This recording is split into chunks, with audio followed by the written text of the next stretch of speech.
Boa noite, irmãos. Saúde os irmãos em nome do Senhor Jesus, amém? Amém. É uma alegria muito grande estar com os irmãos compartilhando aí dos 30 anos de organização desta igreja.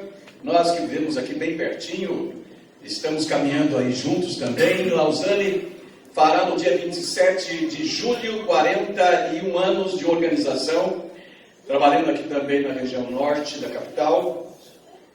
E eu devo estar fazendo 50 anos de trabalho naquela igreja, por aí assim, porque nós começamos a evangelização no bairro em 1968, 69, e tocamos a congregação, organizamos a igreja de Lausanne e estamos até hoje lá. E eu sou pastor sem currículo, não passei por igreja nenhuma ainda. Não terminei o primeiro ministério. É interessante isso, mas é uma coisa histórica. Isso é muito importante para nós, o amor pela igreja, pela obra de Deus. E uma grande satisfação estar aqui. Trago um abraço da igreja do Lausanne aos irmãos da igreja do Peri e aí da igreja do Brás. Nós amamos tanto essa igreja do Brás também, o pessoal lá, os pastores.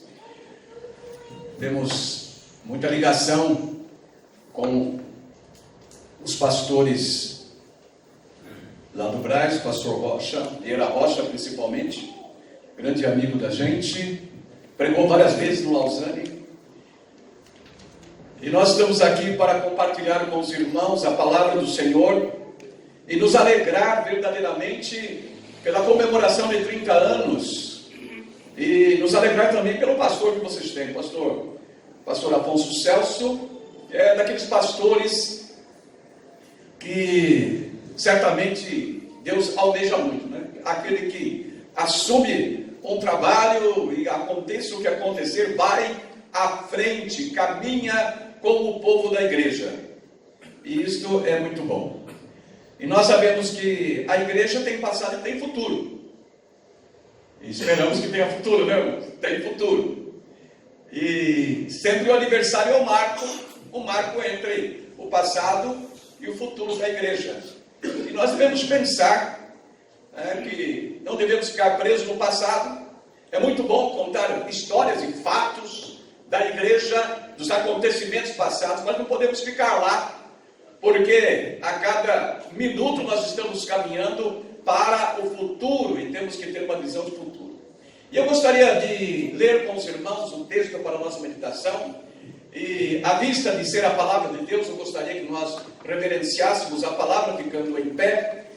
Nós vamos ler Jeremias 29:11, aonde o profeta diz o seguinte: pois eu bem sei os planos que estou projetando para vós, diz o Senhor, planos de paz e não de mal, planos para vos dar o fim que esperais. Que o Senhor abençoe esta palavra nos nossos corações. Podeis assentar, meus irmãos.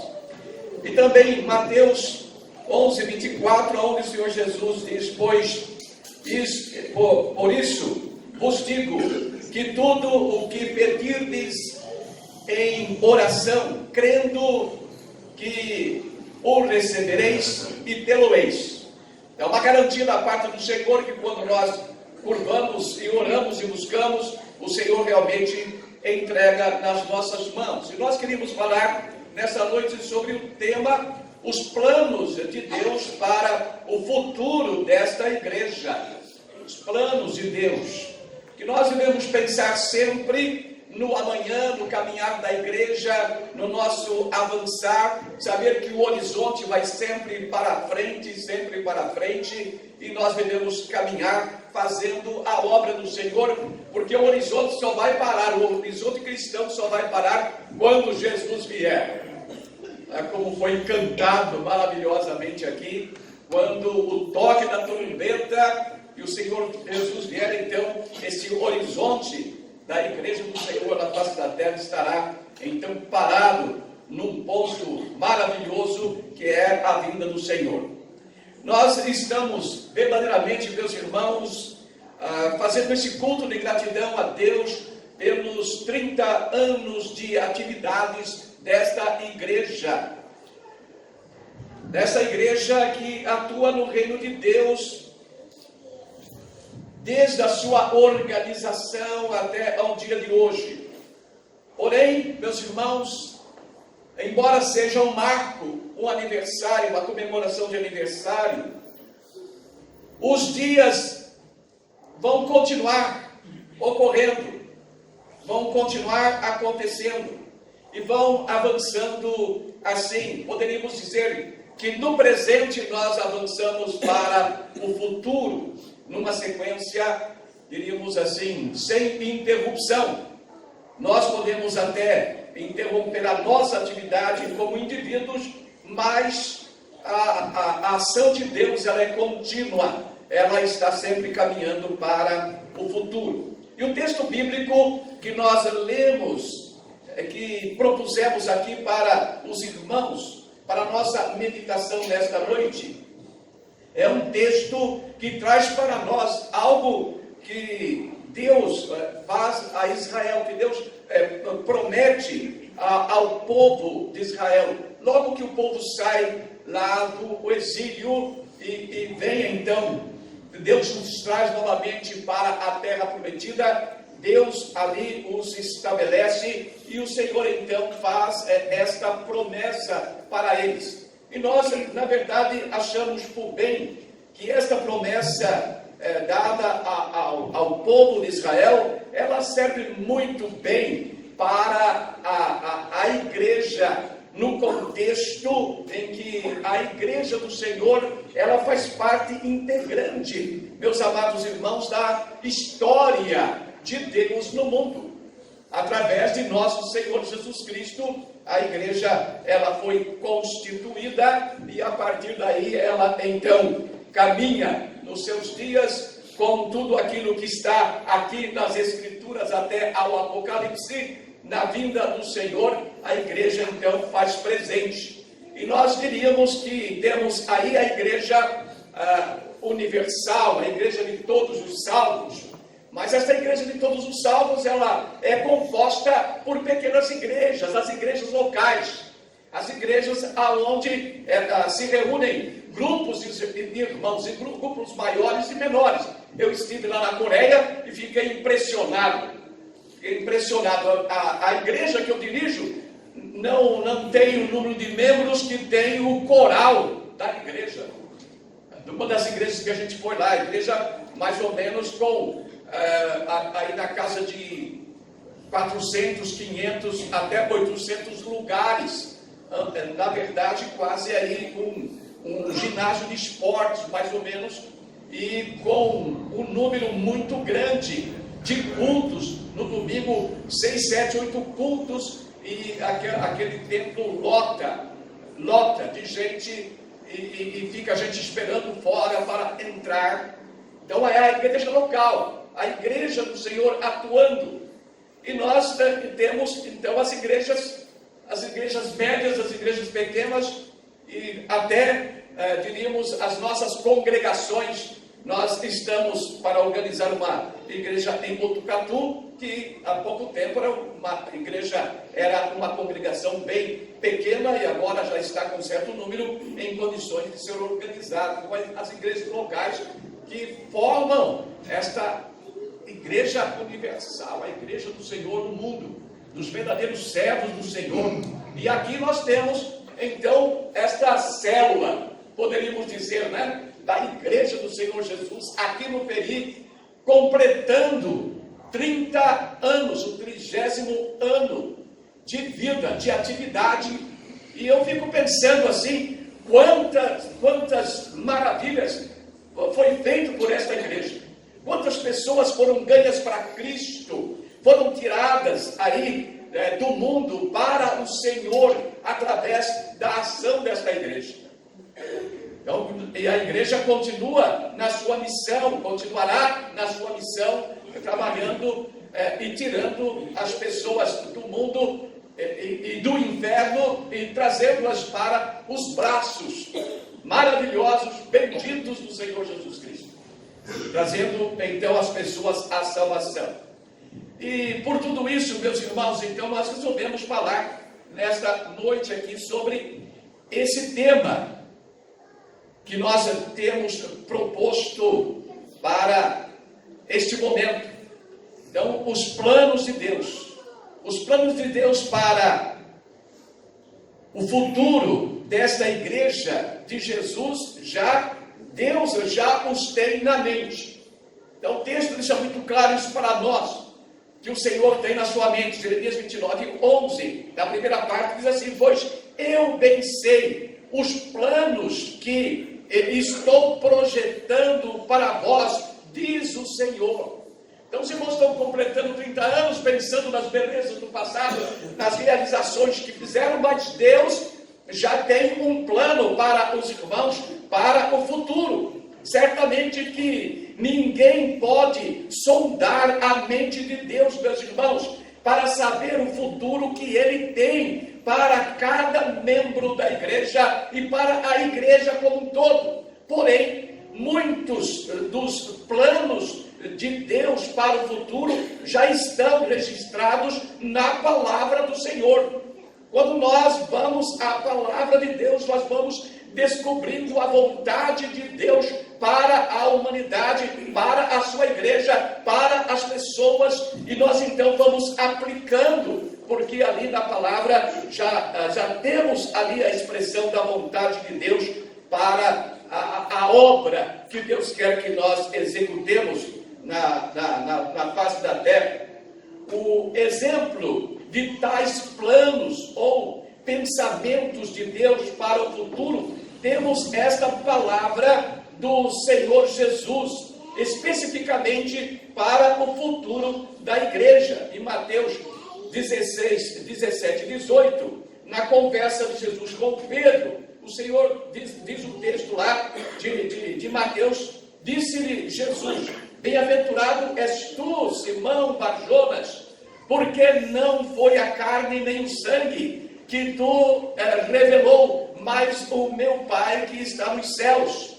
Pois também eu te digo que tu és Pedro, e sobre esta pedra edificarei a minha igreja, e as portas do inferno não prevalecerão contra ela. Aqui, duas certezas para o futuro da igreja.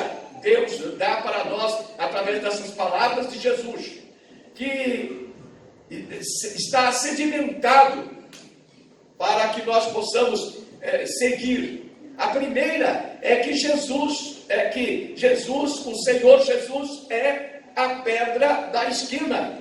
Ele é a pedra fundamental da verdadeira igreja, meus irmãos. Da igreja cristã, o fundamento é Jesus. Jesus tem que ser o centro da nossa vida, o centro da nossa mensagem. Ele tem que ser o centro da igreja. Não poderá ser outra coisa. O que nós estamos vendo hoje é uma barbárie, verdadeiramente, como expressão de culto cristão, aonde se lê um versículo da palavra e depois fala sobre dinheiro, sobre bens materiais e estas coisas, e cura e essas coisas, e não se fala do amor e da graça de Jesus, não fala do sacrifício de Cristo, não fala sobre o pecado, sobre a necessidade de haver conversão, mudança de vida. E isso nos assusta, porque na minha carreira de praticamente quase 50 anos, 49 anos mais ou menos, de atividade na liderança cristã, nunca tivemos um tempo tão difícil, diríamos, na mente do povo, porque hoje chega alguém na igreja e ele acha que se ele frequentar 2 semanas, ele já faz parte da igreja, e não precisa ser batizado, não precisa nada, basta que se faça um cadastro e ele já participa da igreja. Mas nós sabemos que nas Escrituras Sagradas não é dessa maneira que se recebe alguém para pertencer à igreja. Nós sabemos que a pessoa precisa confessar a Jesus. O Senhor diz: eis que eu estou à porta e bato. Se alguém ouvir a minha voz e abrir a porta, eu entrarei na sua casa, cearei com ele e ele comigo. Se ouvir a minha voz e abrir a porta, eu entrarei. O Senhor não entra se não for aberta a porta do coração.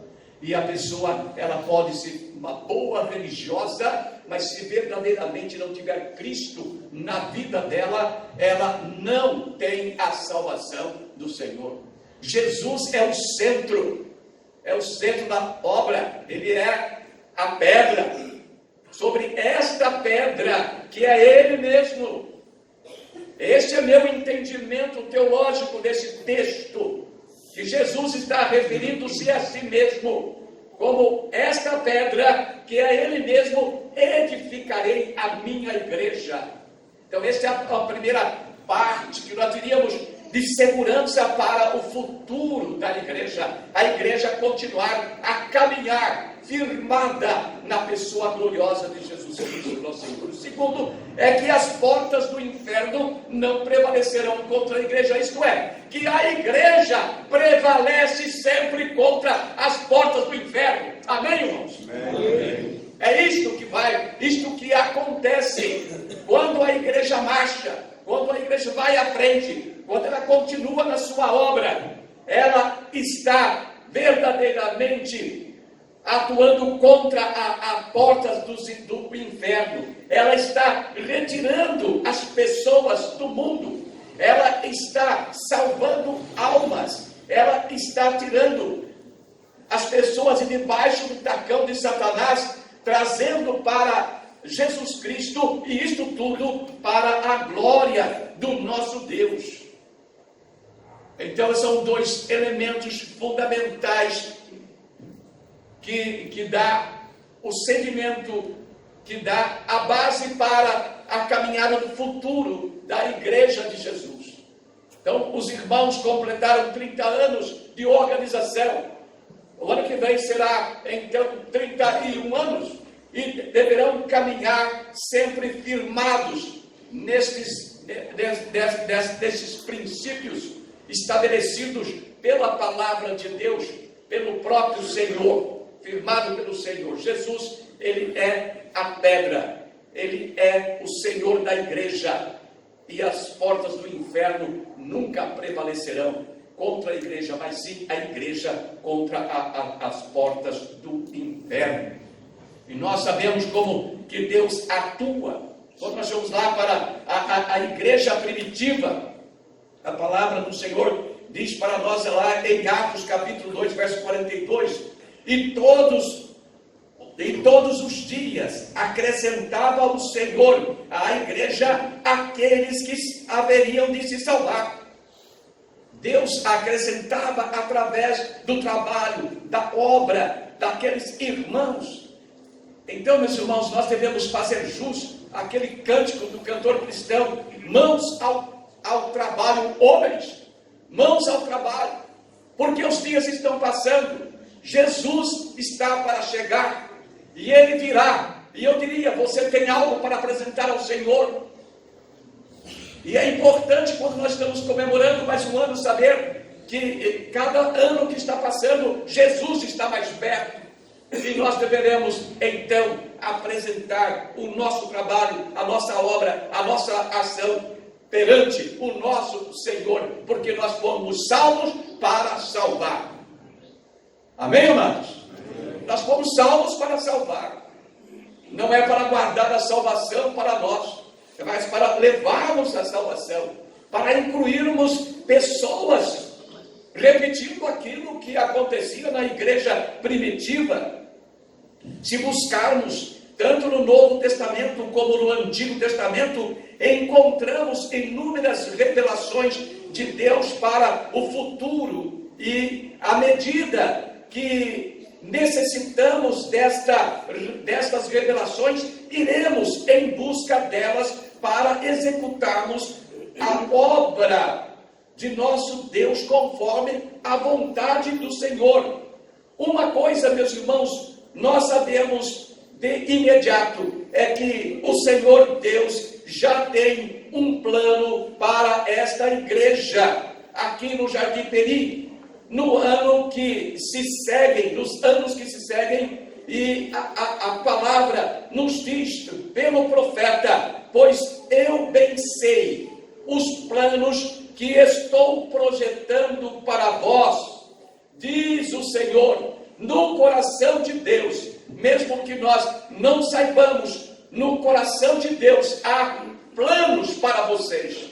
Basta continuar, não é, pastor Afonso, clamando ao Senhor em oração contínua, e Deus vai revelando os planos que Ele tem para o procedimento desta igreja, porque Ele quer uma igreja segundo o coração dele. Ele deseja que o projeto soprado pelo Espírito Santo na mente, primeiramente do pastor, porque o pastor é o anjo da igreja, é aquele mensageiro que Deus coloca na igreja, e Deus sempre comunica primeiramente ao pastor aquilo que Deus quer. Por isso é importante que os membros da igreja, que as ovelhas estejam atentas ao seu pastor. O ideal, quando o pastor diz: irmãos, nós precisamos caminhar nesta direção, saibam que Deus está comunicando ao pastor o desejo dele, o que ele quer para a igreja, e não é diferente. Dá para sentir exatamente quando Deus toca no sentido de avançar, quando Deus toca no sentido de parar, e quando Deus vai agir de alguma maneira para repreender a negligência que muitas vezes nós fazemos, por deixarmos de fazer alguma coisa na obra de Deus. O Senhor também toca ao pastor. E Deus deseja que esta igreja continue a ser uma igreja de oração, uma igreja de louvor, uma igreja de adoração, uma igreja de pureza de vidas, de perseverança, uma igreja que tenha a presença do Espírito Santo, uma igreja que faça a proclamação da palavra de Deus a tempo e fora de tempo, uma igreja que avance, que tenha no seu coração propósitos evangelizador,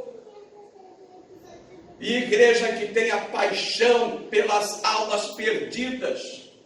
Meus irmãos, uma das coisas mais tristes que eu já passei como pastor foi conquistar uma família. Era uma família bem simples, e eles estavam vindo para o culto, e nós tivemos uma programação especial, e lá na programação especial tinha uma social, e na social tinha várias mesas onde as pessoas, os irmãos iriam sentar para tomar lá o lanche, o seu guaraná, e conversar. E quando aquela família sentou numa certa mesa, uns irmãos se retiraram, e eu perdi a família.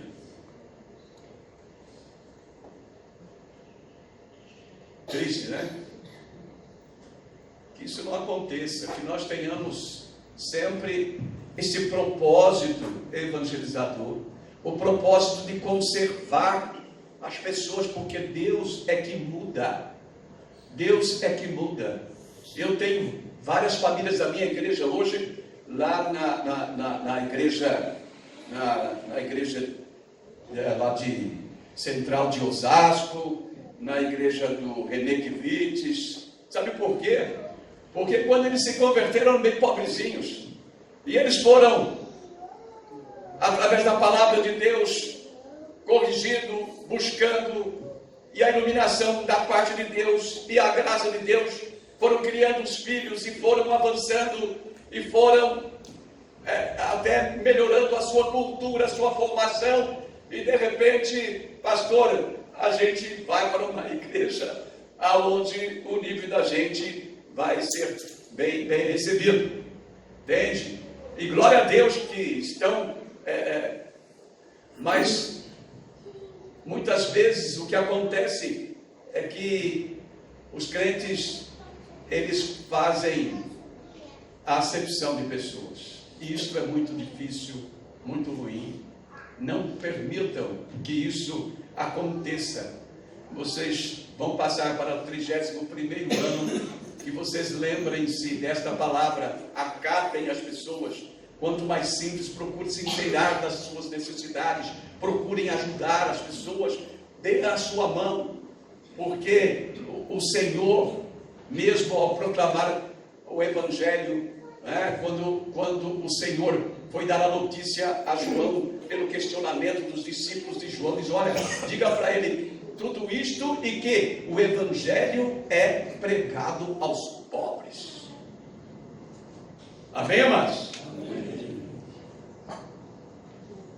Não deixe que certas coisas possam prejudicar o andamento da igreja e possam ferir o coração de Deus. E também o coração do pastor, porque eu não esqueço desse fato. Foi muito triste ver as pessoas fazerem aqui, pouco caso, ao invés de trabalharem para conquistar aquelas almas, porque são almas preciosas. A palavra do Senhor diz que mais vale uma alma do que o mundo todo. E há uma festa no céu quando um pecador se arrepende. Pensem, meus irmãos, que o futuro desta igreja, ela verdadeiramente precisa de homens e mulheres que pensem desta maneira, que amem ao Senhor e amem as almas perdidas e tenham nos seus corações o propósito de ganhá-las para Jesus. Tenham um propósito. Eu estou trabalhando isso na minha igreja com os meus irmãos, desenvolvendo um propósito seguro no coração de ganhar as pessoas. Quando aproximar de alguém que não é crente, tenha no seu coração o desejo de ganhar aquela pessoa para Cristo. E nós estamos orando, saímos de uma vigília de ontem para hoje, desde as 10 às 6 da manhã, orando e buscando estas coisas para que possamos avançar nestes dias do século 21. O pastor Afonso estava contando para mim que vocês estavam colocando as bandeiras e estavam orando pela pátria, buscando a Deus. E há muita gente fazendo isso, porque estavam destruindo a nossa nação, estavam destruindo o povo, a mente das pessoas. Por isso há dificuldade de uma pessoa entender que ela precisa entregar o seu coração a Cristo, que ela precisa crer que tem uma vida após a morte, e que após a morte nós não somos senhores de nós. Quando nós morremos, ou vamos para o nosso Deus, ou para o inferno. A palavra do Senhor diz que cabe ao homem morrer uma só vez, e depois disso o juízo, o julgamento. Então nós precisamos estar firmados no Senhor e trabalhando firmes na obra do nosso Deus.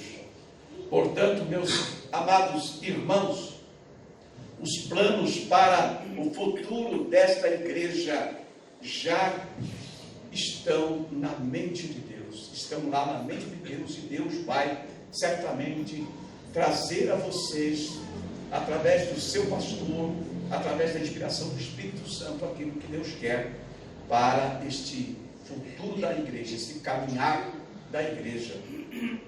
Em segundo lugar, meus irmãos, os planos de Deus para o futuro desta igreja são planos maravilhosos.